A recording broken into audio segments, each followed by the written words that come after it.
Good morning students. I am your SST teacher of class 6 from Superior Model School. Today our lecture number 9 in chapter number 12. Now students, open your book page number 48, chapter 12, the universe, the solar system and the earth. Now look at the book. जैसा कि students हमने अपने previous lecture में the universe के बारे में पढ़ा था, आज का हमारा टॉपिक है द सोलर सिस्टम, निज़ामे शमसी। The sun is also a star, कहते हैं जो सूरज है ये भी हमारे पास एक स्टार है, just like the stars we see in the night sky. कहते हैं ये भी हमारे पास एक स्टार है जिसको हम, जैसे कि हम इसको देख सकते हैं स्टार्स की तरह, जैसे कि हम स्टार्स को देखते हैं रात के वक्त। It is the stars around which our planet earth revolves. ये एक ऐसा स्टार्स है जिसके गिर्द हमारी ज़मीन चक्कर लगाती है, मतलब कि सन के गिर्द ज़मीन जो है वो घूमती है। 7 other planets and smaller heavenly bodies also orbit our stars. कहते हैं इसी तरह हमारे पास 7 और सैयारे हैं और उनकी भी छोटी छोटी बॉडीज़ हैं जो कि अपने ऑर्बिट में स्टार्स की तरह घूमती रहती हैं। Together the sun and this group of planet are called the solar system.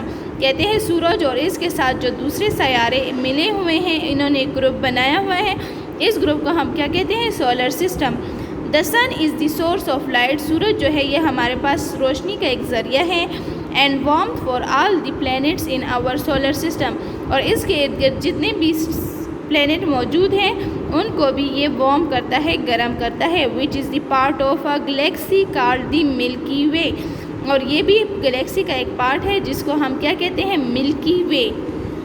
ये है हमारे पास सूरज जिसके गिर्द ज़मीन चक्कर लगा रही है। Now on page number 49, measuring distance in space. कहते हैं ज़मीन से स्पेस तक का डिस्टेंस नापना।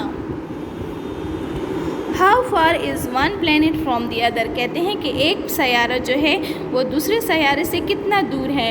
How long would it take us to reach other stars, और कितना, मतलब ये एक स्टार दूसरे स्टार तक पहुंचने में कितना फासले पर है, कितने फासले पर है। Can we count the number of years. कहते हैं आप काउंट करें number of years it would take us to travel to the sun, जो आप सन तक सफ़र लेते हैं। If we could actually make it, और हम इसको बनाते हैं। Most of us often wondered about question such as these.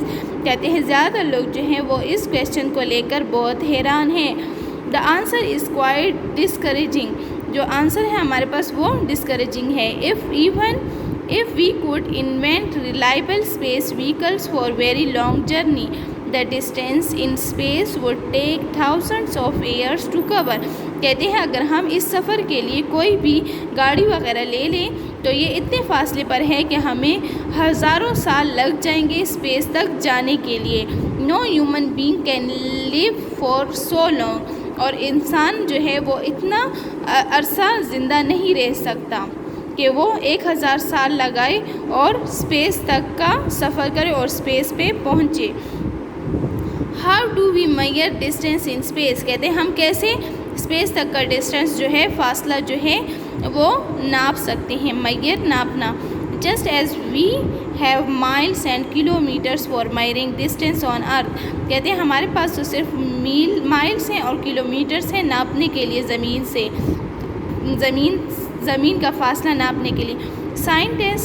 साइंसदान use a separate unit to measure distance in space. साइंसदान ने क्या किया, जो साइंटिस्ट है हमारे पास उन्होंने इस्तेमाल किए हैं स्पेस तक का सफ़र नापने के लिए एक अलग किस्म का यूनिट, उन्होंने एक अलग किस्म का तरीका जो है वो अपनाया है। This unit of measuring is called, और जो यूनिट है मेजरिंग करने का मतलब नापने का, उसको हम क्या कहते हैं? Is called a light year. उसको लाइट ईयर कहते हैं। It is the distance travelled by light in 1 earth year.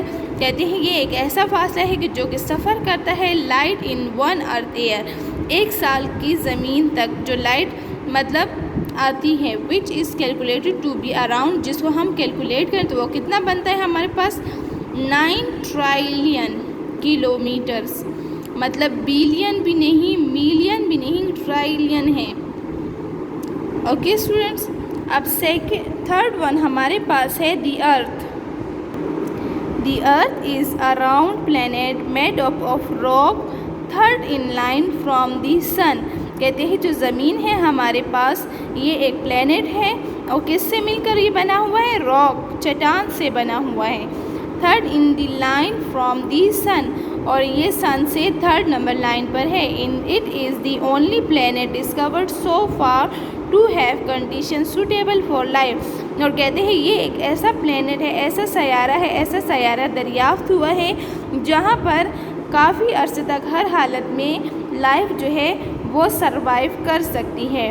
The most important of these conditions, कहते हैं जो सबसे अहम कंडीशन है, is its distance from the sun. जो अहम कंडीशन इसकी पाई जाती है वो ये है कि ये सन से, सूरज से काफ़ी फासले पर है। It makes the temperature perfect for all forms of life as we know it.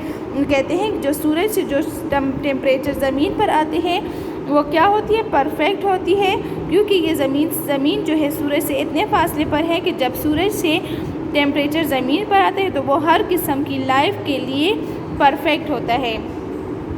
What do you think, कहते हैं क्या आप सोच रहे हैं, would happen to life it the earth was too near और टू फार फ्रॉम द सन।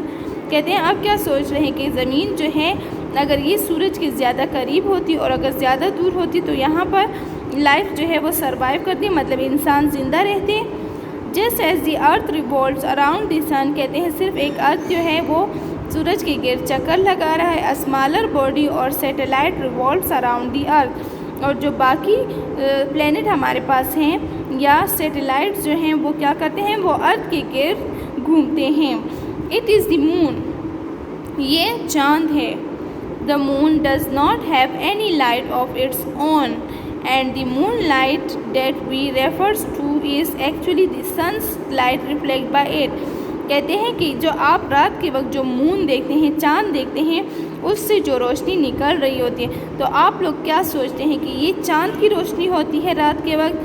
नहीं, ये चांद की रोशनी नहीं होती, बल्कि जब सूरज ग़ुरूब होता है तो सूरज की जो रोशनी है वो चांद पर पड़ती है, और चांद के साथ जब ये टकराती है तो इससे रिफ्लेक्ट मीन टकराती है, तो इसके साथ जब ये रिफ्लेक्ट होती है तो वो सूरज की रोशनी ही चांद पर पड़ती है, उसकी वजह से चांद जो है वो रोशन होता है। नेक्स्ट है हमारे पास ग्रेविटी। ग्रेविटी बच्चों किसको कहते हैं? कशिश को। कशिश मतलब ज़मीन में हमारे पास एक ऐसी कशिश होती है, एक ऐसी अट्रैक्शन होती है कि हम जो चीज़ भी ज़मीन की तरफ गिराएं तो वो डायरेक्टली ज़मीन के सेंटर की तरफ जाती है, मतलब जो ज़मीन की ग्रेविटी होती है उसकी तरफ ही जाती है। अब एक बाल है, बाल को आप ऊपर से फेंकते हैं और उसी के साथ एक पेंसिल भी फेंकते हैं, तो आप क्या कह सकते हैं कि बाल पहले ज़मीन पर आएगा या पेंसिल? ये बात ज़रा सोचें। तो आप देखेंगे, आप घर में ये ट्राई करें तो आप लोग देखेंगे कि बाल और ज़मीन एक ही टाइम पर ज़मीन पर आएंगी। बेशक वो छोटी बड़ी चीज़ हैं, लेकिन ज़मीन की जो ग्रेविटी है, जो अट्रैक्शन है, वो उन दोनों को सेम मिक़दार से एक ही वक्त में ज़मीन की तरफ खींचेगी। ठीक है, तो अब हम पढ़ेंगे ग्रेविटी के बारे में। हैव यू नोटिस, कहते हैं क्या आपने नोट किया है, that when you drop some things, कि आप कुछ चीज़ गिराते हैं, it falls to the ground, वो ज़मीन की तरफ जाती है। And when you thrown something up in the air, और अगर आप कुछ चीज़ ऊपर की तरफ, हवा की तरफ गिराते हैं, जैसे कि हम बाल या किसी भी चीज़ को ऊपर हवा की तरफ फेंक देते हैं, that too returns to the ground, तो वो भी वापस ज़मीन की तरफ आ जाती है। Instead of staying up for ever, कहते हैं यहाँ तक कि हमने एक चीज़ हवा की तरफ फेंकी तो वो हवा में ही रुके, लेकिन वो हवा में नहीं रुकती, ऊपर की तरफ नहीं रुकती, वो वापस ही ज़मीन की तरफ आती है। तो ये सवाल है, तो ये क्यों आती है ज़मीन की तरफ? इसका आंसर हमारे पास ये है कि ज़मीन की जो अट्रैक्शन है, मतलब जो ग्रेविटी है, वो उन चीज़ों को ऊपर से अपनी तरफ खींचती है, इस वजह से वो आकर ज़मीन पर ही गिरते हैं। दिस हैपन्स, ये इस वजह से होता है because the earth pulls everything, कि ज़मीन धकेलती है हर एक चीज़ को टूवर्ड्स इट्स सेंटर से, जस्ट लाइक अ मैग्नेट, एक मैग्नेट की तरह। This force is called gravity, इस फोर्स को हम क्या कहते हैं? ग्रेविटी। तो बच्चों ये था आपका आज का टॉपिक, आज का लेक्चर यहीं तक है। इंशाल्लाह नेक्स्ट क्लास में हम फिर नेक्स्ट टॉपिक के साथ मिलेंगे। Thank you.